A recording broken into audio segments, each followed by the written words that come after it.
विपणन एवं संपदा पर्यटन एवं नागरिक उड्डयन विभाग राज्य मंत्री मुरारी लाल मीणा ने कहा कि मंडियों के विकास की दिशा में बेहतर कार्य होगा।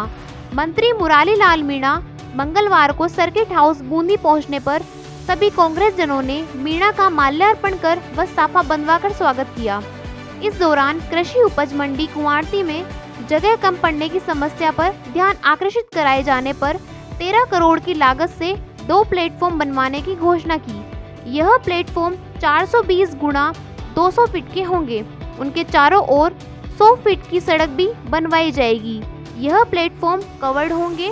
प्लेटफॉर्म बनवाने से मंडी में जगह की कमी की समस्या से किसानों और व्यापारियों को राहत मिलेगी। राज्य मंत्री मुरारी लाल मीणा ने पुरानी मंडी की जगह के उपयोग को लेकर कहा कि इस बारे में विचार विमर्श कर उचित निर्णय लिया जाएगा।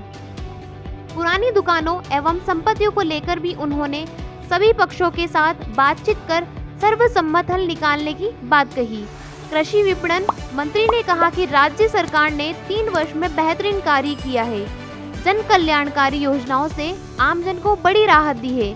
आमजन के लिए लाभकारी मुख्यमंत्री चिरंजीवी योजना, महिला स्वास्थ्य के लिए अनूठी योजना, उड़ान योजना का जिक्र करते हुए उन्होंने कहा कि मुख्यमंत्री ने हर वर्ग को राहत देने की कोशिश की है और हर प्रदेश क्षेत्र में प्रगति कर रहा है। इस दौरान जिला प्रमुख चंद्रावती कंवर, नगर परिषद सभापति मधु नुवाल, पूर्व मंत्री Harimohan Sharma, urban cooperative bank के चेयरमैन सत्य शर्मा, कांग्रेस के सभी पार्षदगण, गांधी जीवन दर्शन समिति के राजकुमार माथुर, अन्य गणमान्य नागरिक मौजूद रहे।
कोटा संभाग की मंडियों में मतलब वर्तमान स्टेटस क्या है, क्या आवश्यकता है, व्यापारी के लिए हम क्या कर सकते हैं, मजदूरों के लिए हम क्या कर सकते हैं, पलदारों के लिए और किसानों के लिए हम अच्छा क्या कर सकते हैं, इस बात को लेकर के फीडबैक लेने के लिए मैंने यहाँ पे हमारे अधिकारी को बुला रखा है। उनके साथ में बैठने के बाद में हम अच्छे फैसले करेंगे ताकि आम जनता को उसका रिलीफ मिले। 2 प्लेटफॉर्म की मांग होती है सर।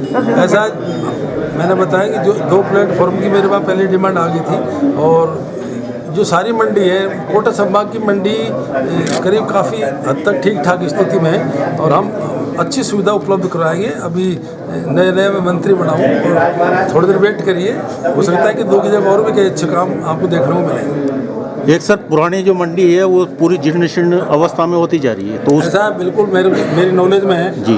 और उस मंडी का हमको इनको उसका कुछ न कुछ कोई ऐसी निर्णय करेंगे उसका सही सदुपयोग हो और क्योंकि मंडी शिफ्ट होगी, मेरे रिव्यू किया था उसमें मेरे को जानकारी मिलती इस मामले में और मेरा प्रयत्न था कि उस मंडी को भी आज मैं स्वयं देखता। आज नहीं देख पाऊंगा क्योंकि समय अभाव कारण दोबारा मैं आकर के स्वयं उसका निरीक्षण करूंगा और कोई अच्छे फैसले करेंगे कि आम जनता उसका फायदा मिले। सर 3 साल पूरी के सरकारी मंडी बनी है, 350 बीघा में वो मंडी बनी है, फिर भी किसान परेशान है। आज भी वहाँ स्थितियाँ ये है कि 24 घंटे में भी नंबर नहीं आता किसान को सेटअप अभी नई मंडी बनी है, किसान शिफ्ट हुए हैं, सारी फैसिलिटी प्रोवाइड कराने में थोड़ा टाइम लगता है, लेकिन अभी मैंने बताया था कि अति शीघ्र आपको बहुत अच्छे रिजल्ट मिलेंगे। और मंडियों में चाहे व्यापारी हो हमारे, चाहे हमारे किसान भाई हो, चाहे हमारे बंजार भाई हो, उनको फैसिलिटी मिलेगी, आम जनता को फैसिलिटी मिलेगी, ऐसा हमारा सोच है। सर एक और सर विषय ये था कि हिंडोली में आपकी सरकार ने लाखों रुपए खर्च करके और वो मंडी बनाई है,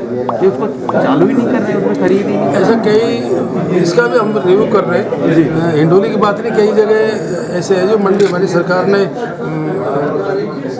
घोषित कर रखी थी, उनका हमने अभी रिव्यू में उस पर शीघ्र हम कार्रवाई करेंगे, कैसे उनको अति शीघ्र संचालित कर सकते हैं। अगर आप जैसा युवा मंत्री बनाए तो ये कृषि उपज मंडी समितियों के चुनाव लंबे समय से अटके। पहले तो मैं युवा हूँ, 62 साल का हो गया, देखने भी वाला नहीं, फिर भी मैं ये समझता हूँ अपना अनुभव का पूरा फायदा मेरे डिपार्टमेंट को मिलेगा। आप इसका थोड़ा इंतजार करिए। आप संपदा विभाग के मंत्री भी हैं, संपदा विभाग के मंत्री है, संपदा विभाग नजूल का अंतर्गत आता है। राजस्थान में बूंदी जिला नजूल संपत्ति की दृष्टि से तीसरे नंबर पर है। पहले नंबर पर जयपुर है, दूसरे नंबर पर भरतपुर, तीसरे नंबर पर बूंदी है। बूंदी के बाजार में 250 दुकानें हैं नजूल की प्रॉपर्टी, जिसमें लंबे समय से दुकानदार काबिज हैं जो किराया भी नहीं दे रहे और उन दुकानों को बेच बेच के पैसे अपनी जेब में रख रहे हैं। ऐसा पूरे राजस्थान में ऐसे बूंदी जैसे 4-5 पॉइंट है। आपके बूंदी में करीब 200-250 दुकान है, और बांदी कोई जहाँ से मैं आता हूँ दौसा जिले से, वहाँ भी करीब 132 दुकान है।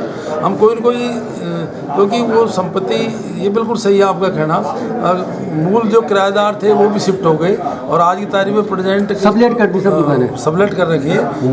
व्यापारियों से बात करके हम इसका कोई न कोई ऐसा रास्ता निकालेंगे ताकि हमारी संपत्ति का भी सही उपयोग हो, और व्यापारी भी उसमें कई परेशान है। व्यापारी उसमें क्या चेंज करना चाहते हैं, कोई अच्छा मार्केट बनाना चाहते हैं, नहीं तो वो कुछ कर पा रहे, नहीं हमको उसी की अर्निंग हो रही है। इसके लिए भी हम कोई न कोई इसका अच्छा रास्ता निकालेंगे।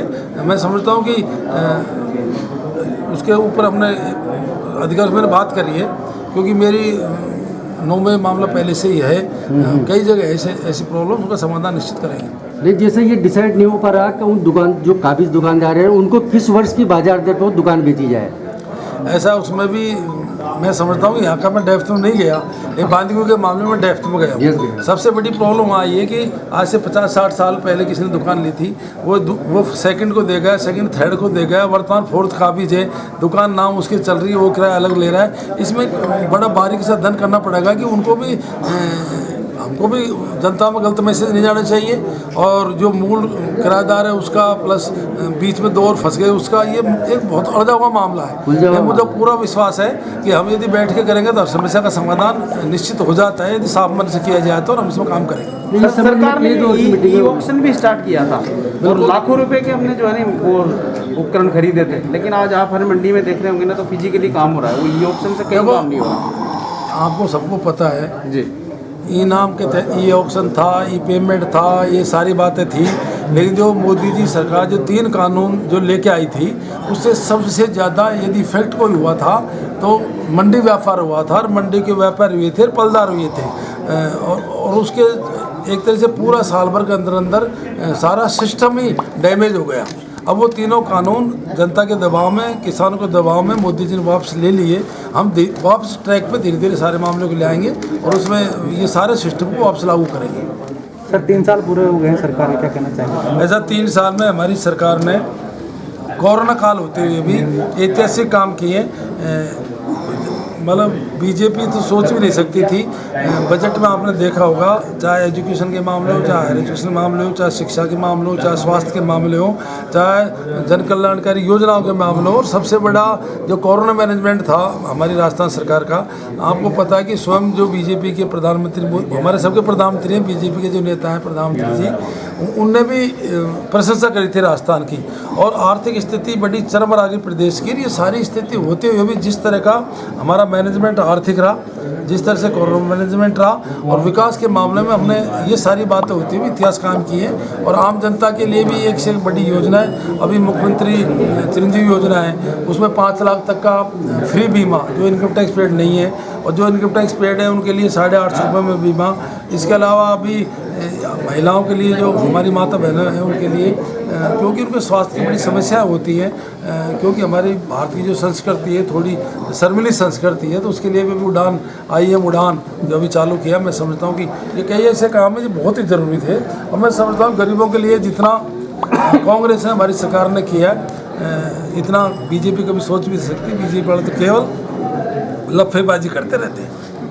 पर्यटन भी है सर आपके पास और बूंदी ऐसा पर्यटन का मैं स्टेट में स्वतंत्र प्रभार नहीं है, हमारे महाराजा साहब हैं, तो उसके बारे में मैंने अभी ज़्यादा रहता अध्ययन किया नहीं, मेरे को पता है। महाराजा साहब के कार्य क्षेत्र में से हो जाएगा नहीं तो नहीं महाराज साहब, हमारे महाराज साहब है, वो तो हम मिल के करेंगे।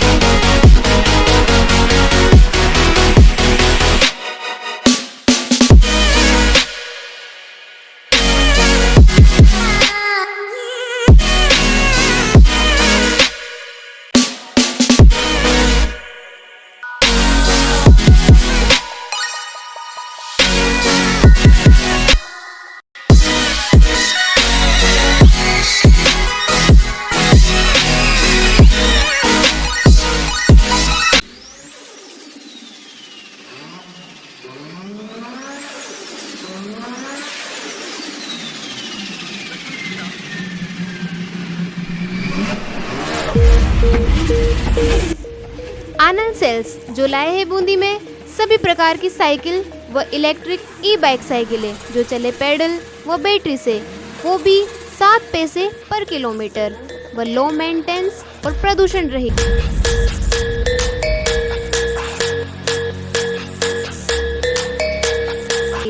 आनंद सेल्स कुड़ोस स्कूल के पास, नैनवा रोड, बूंदी।